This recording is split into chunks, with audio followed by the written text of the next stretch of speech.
nouvelle vidéo sur la chaîne Basket Session Reverse, un nouveau CQFR, une actualité un petit peu timide, on va dire.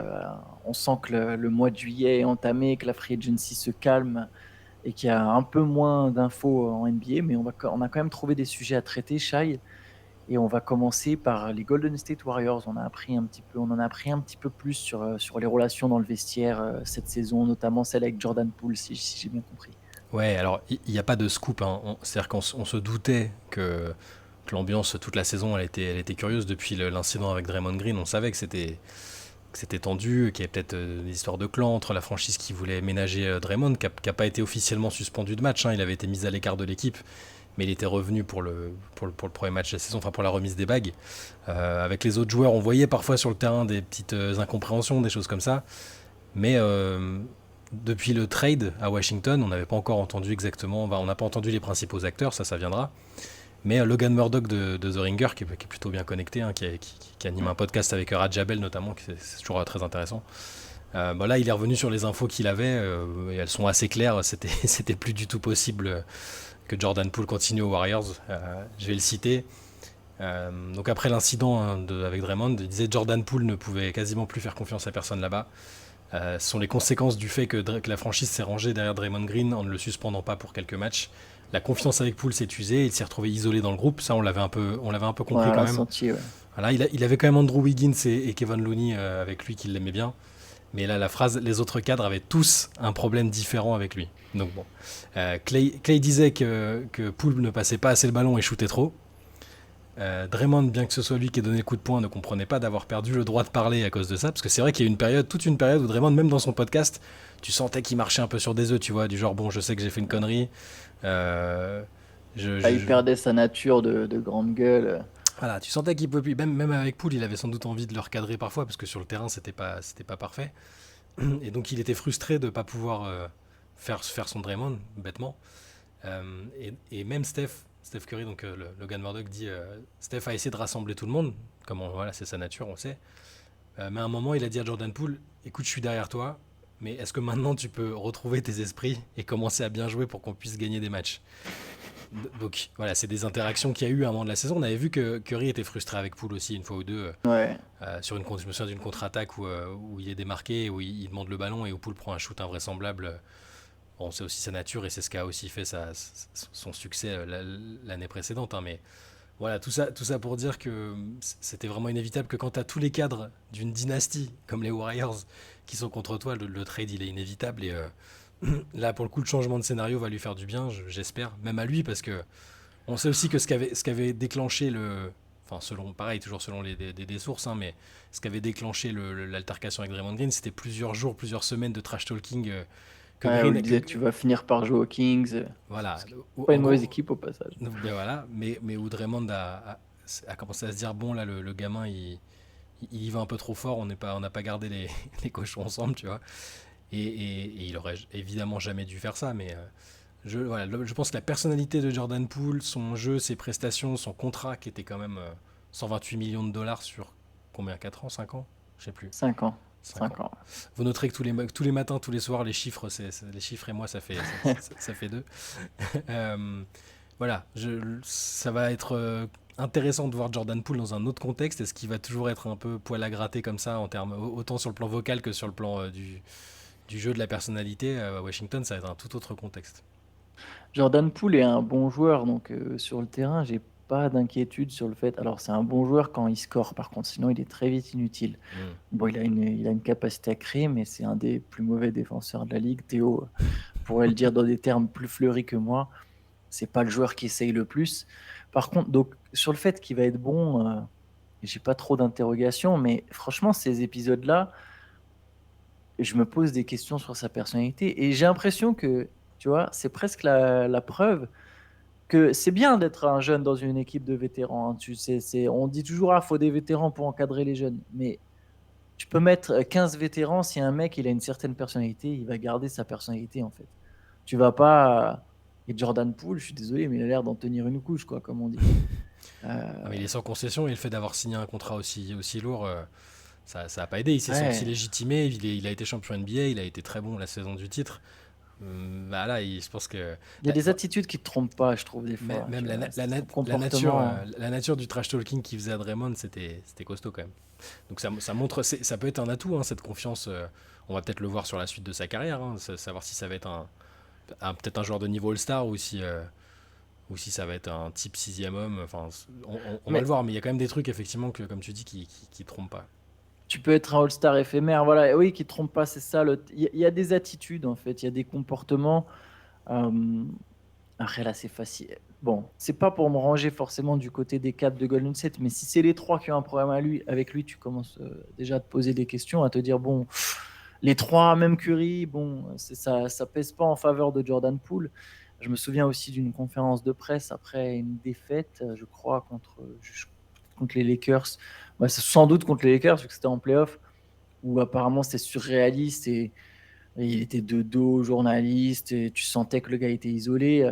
Alors oui, on peut se dire que c'est une période, mais voilà, il y a des signes généralement où ça te montre un peu quelle est la personne, qui il est.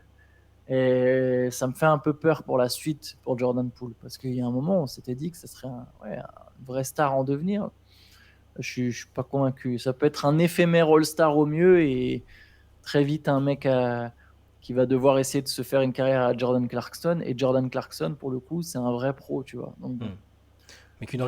qu'une organisation comme les Warriors tourne aussi vite la page d'un joueur ouais. auquel elle a offert autant de sous et avec lequel elle a été championne, c'est pas anodin. Mais après, ça reste un joueur très très divertissant, extrêmement doué offensivement.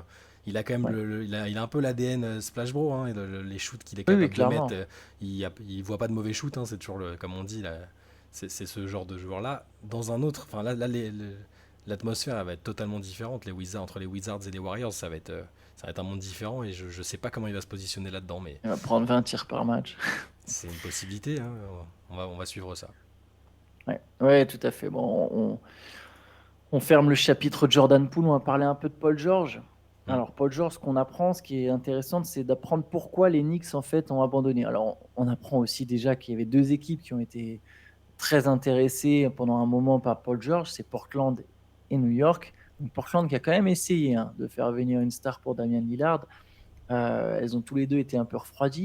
Et on apprend que les Knicks ont été refroidis, je vais te donner le Ouais. truc, par, en fait, les ambitions, les prétentions financières de Paul George. C'est-à-dire que Paul George, il a une option sur la prochaine saison, sur 2024-2025. Ouais. Et lui, quand il a parlé avec les Knicks, pareil, ça vient d'une source a priori assez sûre. Quand il a parlé avec les Knicks, il leur a dit, mais moi, si je viens, faut me prolonger de suite au max, en fait. Donc, c'est-à-dire que là, il est éligible à une extension, Paul George, cet été. Il aurait été, même s'il avait été transféré. Et en gros, il réclamait un deal autour des 220 millions sur 4 ans, sachant qu'il est quand même très souvent blessé, qu'il a Ouais. 33 ans, quoi. Je sais pas ce que tu en penses, mais Paul George, il y a une petite déconnexion. Alors Je- bon, c'est peut-être volontaire aussi, hein, peut-être que lui-même sait que c'est pas vrai, il a raison d'essayer d'avoir le max, mais 220 millions sur 4 ans, je suis pas sûr que quelqu'un lui propose ça. je pense que lui déjà n'a pas spécialement envie de bouger. Ouais, c'est possible aussi, ouais. Les Clippers, ils sont à un carrefour un peu curieux. Je pense qu'ils étudient un peu la possibilité de solder les comptes avec l'ère Kawhi Paul George, sauf que Kawhi est pas tradable, je pense, hein. C'est compliqué de le trader, il n'y a personne qui va prendre le Ah risque ouais. de le prendre. Paul George est un joueur souvent blessé, mais il y a encore ce côté joueur super polyvalent, dont on sait qu'il est moins imprévisible. Euh, mais je pense que les Knicks, s'ils ont effectivement refusé cette offre, ont encore fait preuve de patience et que ça les honore et que c'est une très bonne décision sportive. Ouais.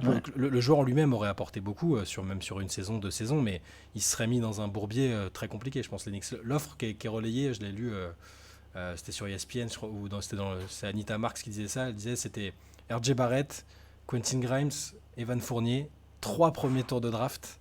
Trois Oh, premiers tours de draft. tout ça pour Paul Et George. donc, voilà, et donc le deal de la prolongation, pour pas qu'il leur file entre les doigts, parce qu'il sera en fin de contrat, ça fait énormément de choses pour un joueur qui, aussi fort soit-il, est souvent blessé. Il faut regarder le nombre de matchs qu'il a manqué depuis qu'il est aux Clippers. Et je parle pas de sa grave blessure d'avant, hein, qui est celle-là pour le coup, elle a été soldée. Hein, mais je pense que les Il Knicks a tout le ont temps bien fait. des petits pépins. Je- Ouais, après, c'est un très fort joueur, c'est sûr, mais c'est un joueur qui a plus de 20 points par match chaque saison. Hmm. Mais effectivement, tu lâches ton meilleur jeune, un autre mec important, 3 pics. Paul George, il n'a pas fait une saison à plus de 60 matchs depuis 4 ans. Mhm. 5 ans maintenant, du coup, même. Et c'est sa dernière saison où il est potentiel candidat au MVP, quoi, avec le Thunder. Ouais. Alors, j'aime beaucoup Paul George, hein, mais 220 millions, après, tu as raison, je pense que c'est une manière de dire j'ai envie de rester aux Clippers. J'aurais bien aimé le voir à Portland. Alors, c'est pareil, il aurait pas fallu une contrepartie aussi gigantesque parce que c'est beaucoup, mais c'est le joueur que j'aurais aimé voir avec Lillard, je pense. Si on part du Ouais, moi principe que aussi. Ouais. Lillard va partir et qu'il y a les stars qui auraient pu venir, c'était pas réaliste ou même le fit sur le terrain aurait été discutable.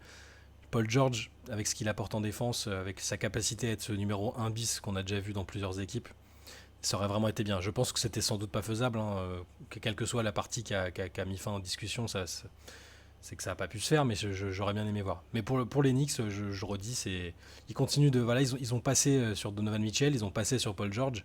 Je pense qu'il y a un plus gros poisson qu'ils doivent avoir, ou plusieurs d'ailleurs, qu'ils ont en ligne Un de mire. certain Joel Embiid. Peut-être Joel Embiid par exemple. Ils vont attendre la prochaine superstar mécontente qui est sur leur liste de joueurs avec lesquels ils ont envie de s'engager. Et je pense que c'est la bonne approche parce que je suis pas sûr que Donovan Mitchell les aurait fondamentalement rendus meilleurs que ce qu'ils ont été l'année Non, je dernière. suis même pas sûr que ça aurait bien fité avec Jalen Brunson. Et pour le coup, Mitchell, ça fit bien à Cleveland. Et si on oublie le premier tour raté des playoffs, qui est pas spécialement de son fait, hein, d'ailleurs, c'est pas lui qui les a fait perdre, mais euh, bah, je pense que c'est bien que lui qui soit à Cleveland et c'est bien qu'il soit pas chez les Knicks. Ouais. Et que les Knicks ont raison d'être patients.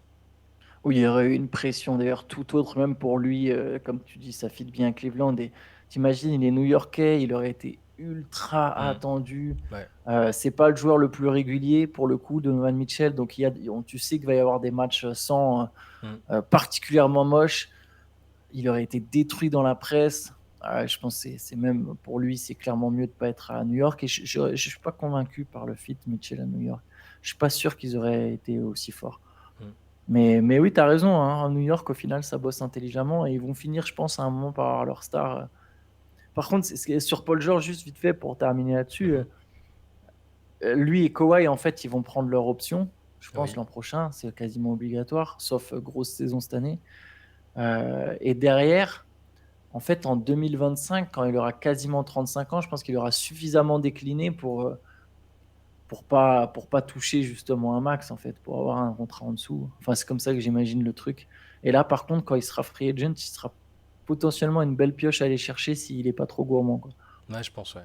Mais les Clippers, là, enfin, c'est une équipe un peu énigmatique parce qu'est-ce que il n'y a pas trop de bruit vraiment autour d'eux à part le fait qu'ils sont intéressés par Harden. Voilà, mais tu sais, la Ouais, je pense qu'ils vont tout perspective. miser sur un an, quoi. Et voilà, et puis il y a la perspective de la nouvelle salle. Il faut quand même vendre les abonnements, les trucs, essayer de faire venir les gens. Et si tu arrives et que t'as déjà tourné la page de Kawhi et Paul George, que t'as pas d'autres stars, si ta seule star c'est James Harden, ou si c'est juste Paul George et James Kawhi, Harden, il mais serait parti aussi, en fait. Il a un contrat d'un voilà. an. Mais tu vois, est-ce que les gens qui vont prendre les abonnements, ils sauront pas quel jour il y a Kawhi et quel jour il y a Paul George. Enfin, tu vois, j'attends de voir. Je me dis toujours qu'il y a peut-être un gros lifting possible à un moment et sur lequel on s'y attend peut-être pas. Donc on verra.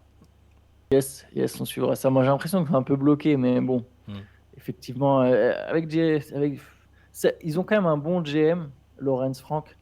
Je trouve intéressant. Oui, il faudra qu'à un moment, il trouve un moyen de rebondir, mais pas simple. En parlant de rebond, juste très brief, on n'avait pas forcément prévu au programme, mais Bol Bol a été coupé par le Magic. On Ouais. l'avait annoncé hier pendant la live session sur Twitch. Hmm. Et on a un peu les équipes intéressées. C'est Dallas, Phoenix, c'est ça? Bah, Je dis pas en de fait, bêtises. alors c'est plus de la déduction. C'est Jake Fisher de Yahoo Ok. Sport qui disait qu'il y avait des vraies discussions pour un trade autour de la draft, que Phoenix et Dallas étaient intéressés, avaient fait des offres, étaient pas très loin de les avoir bouclées, mais que ça s'était pas fait. Donc maintenant que le joueur est libre, je veux dire, c'était il y a quoi? Il y a 2-3 semaines. Même s'ils ont bougé, s'ils ont fait leurs effectifs depuis, c'est pas interdit de penser que Dallas et Phoenix vont se mettre sur un Mm. joueur comme ça, avec un profil un peu particulier, qui peut, tu vois, il répond à des besoins un peu spéciaux, mais, mais c'est pourquoi pas à Phoenix ou à Dallas sur un petit contrat. Il sort quand même. Ce qui est étonnant, en fait, c'est que bon, il avait l'air, au niveau de l'âge, il était plutôt dans la bonne timeline avec les joueurs d'Orlando. Il a 23 ans. Ouais. Et surtout, il venait enfin de faire une saison sans grosse blessure. Il a fait 70 matchs pour Bol Bol, c'est beaucoup. Hein. Et ses stats, donc il jouait plus de 20 minutes par match, et ses stats c'était presque 10 points, du rebond, plus d'un contre par Ouais, c'est match. au moins. Et avec ce style de jeu toujours déroutant que Jamal Murray comparé à celui de Wembanyama il n'y a pas longtemps sur Bean. C'est un joueur vraiment intéressant et que si tu arrives à rendre fiable physiquement, si tu sais qu'il va te faire au moins 60-70 matchs par saison, ça vaut le coup de lui filer un petit contrat, je pense. Donc il devrait y avoir des équipes dessus. J'ai lu aussi que les Lakers pourraient regarder un peu Je me demande s'il n'y a là-dessus. pas une équipe, s'il y a pas une équipe en reconstruction qui va pas lui filer un contrat un poil plus important, justement. Hmm, Imaginons, parce que tu vois, les Suns, ils peuvent proposer que le minimum, les Mavericks, ouais, dans l'idéal, c'est pas loin du minimum, un poil supérieur. Si tu arrives et que tu mets 8 millions sur un an, je sais pas, un Washington, des équipes, tu vois, qui ont de la masse, ouais, c'est les possible. Spurs peuvent se taper un délire à se dire, bah tiens, on a Wembanyama et derrière, on a Bol Bol en backup. Et des fois, on fait jouer les deux ensemble. Après, j'ai l'impression que quand même, Bol Bol, il y a beaucoup de déchets. Hmm. Défensivement, et il met des contres, mais c'est pas. C'est le placement, tout ça. Enfin, c'est pas un joueur qui te fait gagner pour l'instant. Mais c'est intéressant, tu as raison. Il est jeune, il a un profil, il a des qualités, il a une taille, il a quelque chose. Donc bon, Je comprends la logique de se dire si le joueur de demain c'est Victor Wembanyama, ouais. que Bol Bol est fiable physiquement à peu près, c'est vrai que leurs styles de jeu sont pas ultra différents. Enfin, il y a quand même quelque chose. Mm. Quand Murray disait Oui, ça, oui, il y a quelque chose. disait moi j'ai déjà ce que Wembanyama va faire en NBA, je m'y attends parce que je l'ai déjà vu avec Bol Bol. Ça veut pas dire, c'était pas vraiment un tac sur Victor, c'était pour dire sur le style de jeu. J'ai déjà vu un mec de cette taille-là ou presque remonter le ballon, écarter le jeu à mort, shooter. J'ai déjà vu ça. Et donc la logique, il y a bien des équipes qui vont se dire, bah écoute, nous on peut avoir notre Wembanyama light quelque part, tu vois. Je peux comprendre, surtout si c'est pas très cher, qu'il cherche à se relancer. Mais est-ce, J'aurais bien aimé qu'Orlando le garde parce que j'aimais bien les matchs où il jouait, je le trouvais bien. mais est-ce que quand tu as vu Michael Jordan, du coup, Jimmy Yo, c'est pareil? Non, Tu vois, c'est clair. c'est. Non, mais. J'ai l'impression, je sais que c'est pas un tacle envers Victor, hein, mais je pense quand même qu'il sous-estime la capacité qu'a Victor à impacter le jeu. Bon, après on verra en NBA et Hmm, ça fait une très bonne transition. Victor Wembanyama, ses débuts, alors pas en NBA mais en Summer League, hmm, c'est pour vendredi soir, à Las Vegas, donc comme un symbole, hein, là où il y avait eu le showcase hmm. avec Scoot Anderson, et ce sera contre les Hornets de Brandon Miller. J'imagine que ça va nous intéresser, ça quand même. On va Sympathique. essayer de. Là, pour le coup, on va peut-être rester éveillé. Là. Pour le coup, Ouais, il y a moyen. mais ouais, ça va être intéressant déjà parce que même le fait que ce soit Brandon Miller en face, on sait qu'il c'est le genre de joueur qui considère qu'il est le vrai numéro un de la draft et avec tout ce qu'il a dit, ça va être sympa. Et puis, on va voir Victor en action. Euh, ça va être intéressant. Voir combien de temps il va jouer. Est-ce que là, toute la pression autour de la draft, la fatigue mentale accumulée, ça sera balayé. Summer League, enfin le niveau Summer League, c'est quand même c'est le genre de compétition où il doit ultra dominer quoi. Ouais, bah, il est déjà attendu. Il peut pas faire un match moyen, en fait. C'est ça qui c'est est. ça. Faut qu'il y ait du scoring. Faut qu'on le voit faire 2-3 contre un peu spectaculaires. Bon, il est censé jouer 2 matchs, je crois. Hein. Il veut jouer 2 matchs pendant la Summer League et après Il repos. va jouer Brandon Miller, Scoot Anderson, puis Voilà, pour rideau, je s'ils pense. veulent remplir un peu la salle, ça me semble être une bonne idée. Non, mais ça va être intéressant. Faut voir quelle équipe il va y avoir autour, parce que c'est peut-être pas non plus exactement celle qu'il aura en saison régulière. Là, il va être Ouais. vraiment Alpha Dog de chez Alpha Dog, probablement.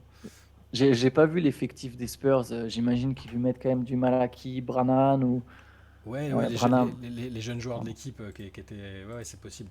Faudra regarder. Bon, de toute façon, ça va être, quelle que soit l'équipe autour, il sera le centre d'attraction. Sidiki Suso. Mais attends, on les a vus jouer. Je suis bête. C'est la même que. Oui, Si c'est la il y même avait que Sidi celle. Sissoko, ouais. C'était Sissoko, Julian ou Justin? Ah, Non, Julian je Champagny. sais Eux, jamais. C'est Julian Champagny. Ouais. C'est Julian Champagny qui est aux Spurs. Qui d'autre? Il y a ouais, Dominique Barlow. Ah ouais, après les noms, Ça, non, c'est après, obscur. c'est Hein. des noms. Les Ah rosters de non, Summer League, c'est dur. Branham Hein. n'avait pas joué d'ailleurs. Branham est là, mais il n'avait pas joué. Je sais pas si ce sera le même roster. Bon, on verra. Mais oui, il aura tous les ballons, quoi. On va pas se Ouais. mentir. Ouais, Sidi Sissoko sera probablement là aussi. Donc on en avait parlé hier, mais depuis il y a eu d'autres déclarations. Je ne sais plus quel membre du staff des Spurs qui était dans le coaching staff du match dit en gros qu'on s'en fiche là l'apport offensif c'est pas important. On a beaucoup aimé tout ce qu'il a apporté autour défensivement. Il C'est a bien pour lui. notamment en défendant sur Miller. Ils ont mentionné le fait qu'il avait essayé de défendre sur Brandon Miller. Euh, non, vraiment cool. Ça va, je pense qu'il va se faire son temps de jeu. Et là, j'espère qu'on va aller voir ensemble et Victor et Sidi Oui, sur ce il y a, match-là. il y a- il y a des chances. Mais par contre, c'est bien qu'ils soient dans une franchise qui comprenne ça, quoi, au final. Qu'il n'y ait Ouais, pas que le scoring, tu peux impacter autrement. C'est bon pour Sissoko. ouais. Bon, en tout cas, nous, bah, vendredi, c'est sûr, je pense qu'on regardera. Et il y a de très fortes chances que dans le CQFR du lundi matin, il y ait un retour sur la perf de Victor en Summer League, quelle qu'elle soit au final. Donc, C'est clair. n'hésitez pas lundi. Et d'ici là, il y aura d'autres CQFR. On se retrouve dès demain pour un CQFR. Éventuellement, peut-être il y aura un deuxième podcast cette semaine, mais c'est pas sûr du tout. Donc, voilà, c'est un mini teaser, mais Tu c'est vas, pas une tu, tu, annonce. tu vas inciter les Blazers et Damian Lillard Voilà, à finaliser un trade pour qu'il y ait un podcast d'urgence. exactement. On sera à l'affût au moment où Damien Lillard est transféré, mais ça risque de pas être cette semaine. Ça risque d'arriver un peu plus tard. Hmm. Donc voilà, n'hésitez pas à rester branché sur la chaîne Basket Session Rivers. On rappelle qu'il y a 2 MOOC à gagner sur le. Donc il faut répondre en commentaire. Enfin, faut raconter une anecdote sur Boston ou sur les Celtics en commentaire. On vous a pas fait les concours YouTube classiques. On a essayé de faire quand même un poil plus original. En commentaire du podcast concernant Boston, justement. Non, Non, qu'est-ce que je raconte? sur la free Rien agency, ouais. oublié. Écoutez, voilà, on fait à la Men in Black. C'est sur le podcast concernant la free agency. Ça frappe fort à l'ouest. Voilà, c'est sur celui-là. On a présenté brièvement le MOOC. Voilà, d'ailleurs, si vous voulez en apprendre plus sur le MOOC, il y a le replay de notre late session d'hier qui est dispo sur Twitch. Et là, pour le coup, on a abordé un peu plus en longueur le MOOC, Ouais. le dernier MOOC. Donc voilà, n'hésitez pas à checker ça. Et nous, on se dit bonne journée. On se dit à demain. Yes. Ciao à tous. Ciao.